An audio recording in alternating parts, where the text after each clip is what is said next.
السلام علیکم ورحمۃ اللہ وبرکاتہ۔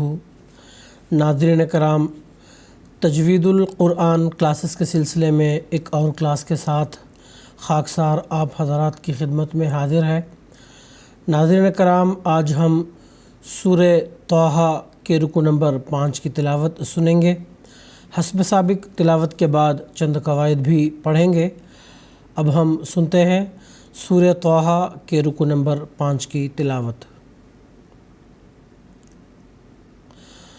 اعوذ باللہ من الشیطان الرجیم،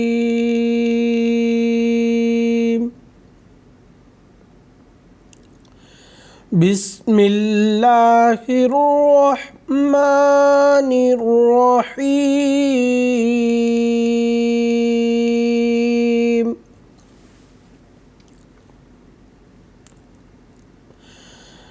وَلَقَدْ قَالَ لَهُمْ هَارُونُ مِن قَبْلُ يَا قَوْمِ إِنَّمَا فُتِنْتُمْ بِهِ وَإِنَّ رَبَّكُمُ الرَّحْمَنُ فاتبعوني وأطيعوا أمري۔ قالوا لن نبرح عليه عاكفين حتى يرجع إلينا موسى۔ قال يا هارون ما منعك إذ رأيتهم ضلوا ألا تتبعن أفعصيت أمري؟ قال يا ابن أم لا تأخذ بلحيتي ولا برأسي، إني خشيت أن تقول فرقت بين بني إسرائيل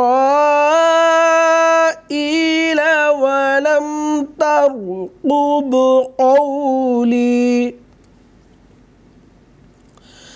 قال ما خطبك يا سامري؟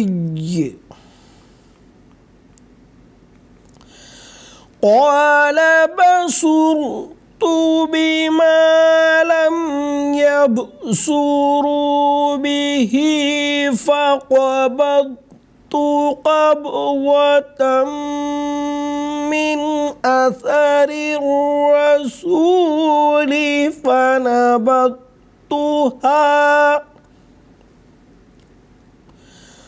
فنبذتها وكذلك سولت لي نفسي۔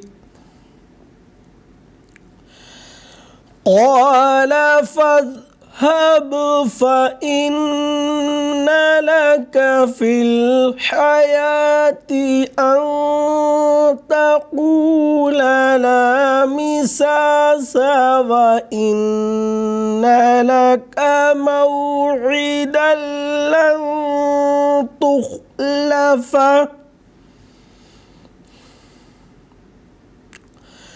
وانظر إلى إلهك الذي ظلت عليه عاكفا لنحرقنه ثم لننسفنه فِي الْيَمِّ نَسْفًا إِنَّمَا إِلَٰهُكُمُ اللَّهُ الَّذِي لَا إِلَٰهَ إِلَّا هُوَ وَسِعَ كُلَّ شَيْءٍ عِلْمًا كَذَلِكَ نَقُصُّ عَلَيْكَ مِنْ أَنْبَاءِ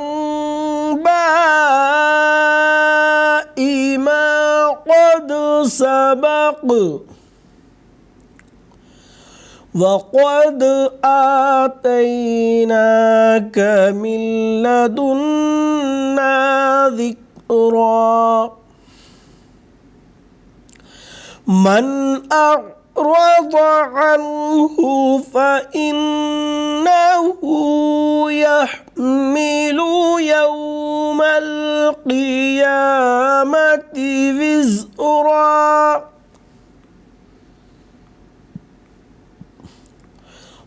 خالدين فيه وساء لهم يوم القيامة حملا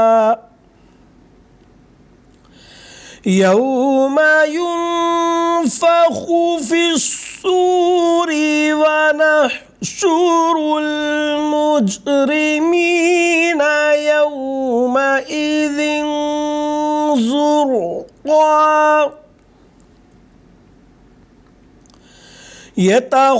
يتخافتون بينهم إن لبثتم إلا عشرا نحن أعلم بما يقولون إذ يقول أمثلهم طريقة إن لبثتم إلا يوما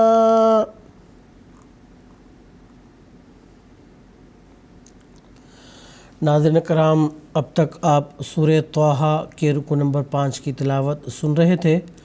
اب ہم حسب سابق چند قواعد پڑھتے ہیں۔ سب سے پہلے وَلَقَدْ، قاف یہ حروف پر میں سے ایک حرف ہے تو اس کو ہم گول پڑھیں گے۔ اس کے بعد دال یہ حروف قلقلہ میں سے ایک حرف ہے۔ ہم نے قلقلہ کے قواعد کے تعلق سے پڑھ لیا ہے کہ قلقلہ کے جو حروف ہیں ان پر جب جزم آتا ہے تو آواز ٹکرا کے واپس آنے کی جو صفت ہے اس کے ساتھ اس کو ہم پڑھیں گے۔ اب ہم اس کو اس طرح سے پڑھیں گے وَلَقَدْ، یہ جو صفت ہے اس کو کہتے ہیں قلقلہ۔ آگے قاف اس کو گول پڑھیں گے۔ ہارونو میں را کو گول پڑھیں گے۔ اس کی وجہ یہ ہے کہ را پر زبر اور پیش آنے کی صورت میں را کو گول پڑھتے ہیں۔ من قبلی، یہاں پہ نون ساکن کا اخفا ہوگا، یعنی نون ساکن کی جو مکمل آواز ہے اس کی ادائیگی نہیں ہوگی بلکہ اس کی آواز پوشیدہ رہے گی، اور ایک الف کے برابر غنہ کی آواز بھی یہاں ادا کی جائے گی۔ اس کے بعد قاف اس کو گول پڑھیں گے، اور با یہ حروف قلقلہ میں سے ہے تو اور اس پر جزم ہے تو اس لیے یہاں پہ قلقلہ کی صفت کے ساتھ پڑھیں گے۔ قلقلہ کی صفت کہتے ہیں آواز کے ٹکرا کر واپس آنے کو کہتے ہیں قلقلہ کی صفت۔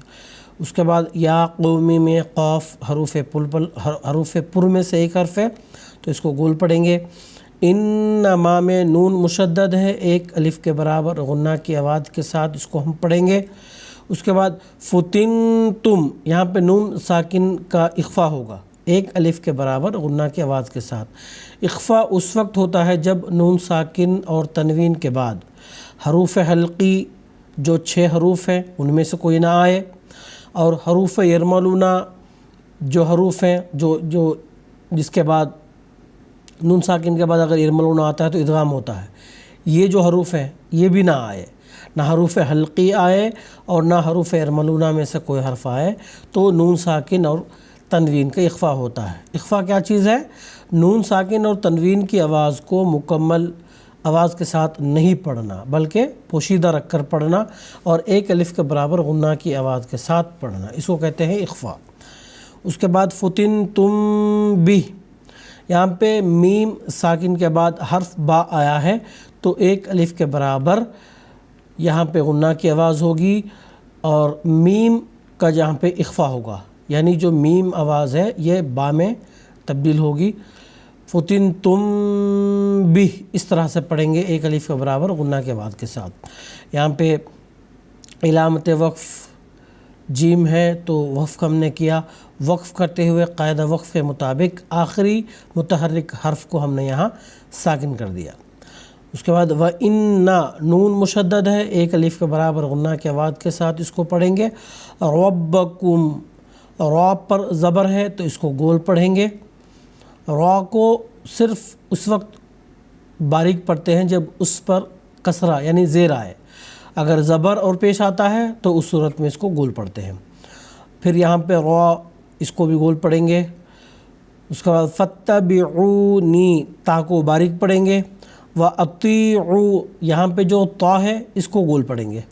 یہ جو نقطے والا یہ اس کو بولتے ہیں ہم عموماً تے، اس کو باریک پڑھتے ہیں، اور یہ جو توئے جس کو ہم کہتے ہیں اس کو گول پڑھیں گے۔ اس کے بعد یہاں پہ واو پر مد ہے، مد منفصل، تو عموماً جو حرف مد آتا ہے تو اس کو ایک ہی الف کے برابر اس کو کھینچتے ہیں، لیکن حرف مد پر مد منفصل آ جائے تو ایک الف سے زائد اس کو کھینچتے ہیں اور اس مد کو کہتے ہیں مد منفصل۔ اس کے بعد امری، را پر کسرہ ہے تو اس کو باریک ہم پڑھیں گے، اور علامت وقف آیت آنے کی وجہ سے یہاں ہم نے وقف کر دیا۔ وقف کرتے ہوئے جو آخری حرف ہے پہلے سے ہی اس پر جزم ہے تو یہاں پہ کسی قسم کی کوئی تبدیلی کی ضرورت نہیں پیش آئی۔ تو ناظرین کرام، آج کے کلاس میں بس اتنا ہی، انشاءاللہ اگلی کلاس میں پھر ملاقات ہوگی۔ السلام علیکم ورحمۃ اللہ وبرکاتہ۔